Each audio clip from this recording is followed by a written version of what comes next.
Hello. I'm sure that you've heard about the $1 or the €1 homes that you can buy in Italy, and I think in other countries around the European Union.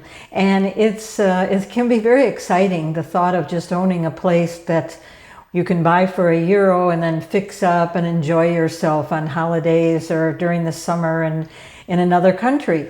And if you're fantasizing about doing that, or I shouldn't say fantasizing, even just barely thinking about it, I was just there a couple of months ago in the south of Italy looking at some of the towns where these homes are and looking at the outside of some of the homes.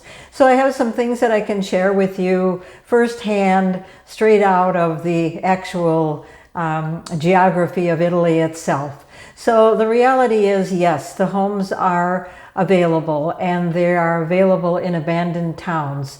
And the reason the towns obviously became abandoned is because people left maybe 20 or even 30 years ago to find a better job, or people owned these homes and then they died and the families inherited the home and the kids didn't want them, so they've been sitting. Many of these homes are at least 60 or 70 years old, so they were, very basic when they were built. And if you can imagine, they've been sitting abandoned for a couple of decades. So they're built very structurally strong because they're made of stone, and the Italians build homes that do last forever.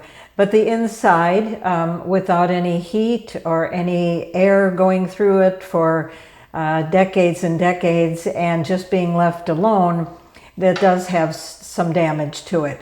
So if you purchase the house, part of the deal is you have to fix the house up. And there's a time limit. I don't know if it's a year. I really don't know exactly what the time limit is to fix the place up. But it's not exactly cheap. I mean, what you would have to do for sure is restore the plumbing, the electric, heating, I guess, and there's really not air conditioning in most of these, or you really don't need it because for many of these villages, they're high up in the mountains and you get that beautiful mountain breeze. So that's the very basics of fixing the place up. Of course, I know Americans think about landscaping the yard or fixing the yard. There really is no backyard to speak of. There's a little property around it, but you're in a village where homes are pretty close together. So if everything goes right and you can restore this little house that you buy, then the next step is you need to look around and to figure out, just where are you? And where you are, or maybe you need to do that before you buy the house, where you are is an abandoned village where the population, the last one that I walked through, ended up with a population of about 1,200 people. And so when you have that small of a population, then you also do not have fire service, police service, or it's very minimally, maybe one little coffee bar in the place, maybe a small store to buy some of your basics. And so you're kind of living off grid. I mean, there is internet there, but it's spotty. I was trying to use internet with my phone and it kept dying out. So you're also living in this area that's going to be very quiet with very few resources. So they're many times advertised as being only 5 kilometers or 10 kilometers from the next city. Well, even 10 kilometers, that's 5 miles. That sounds like it could be very close. But trust me, I did it going up and down the mountain.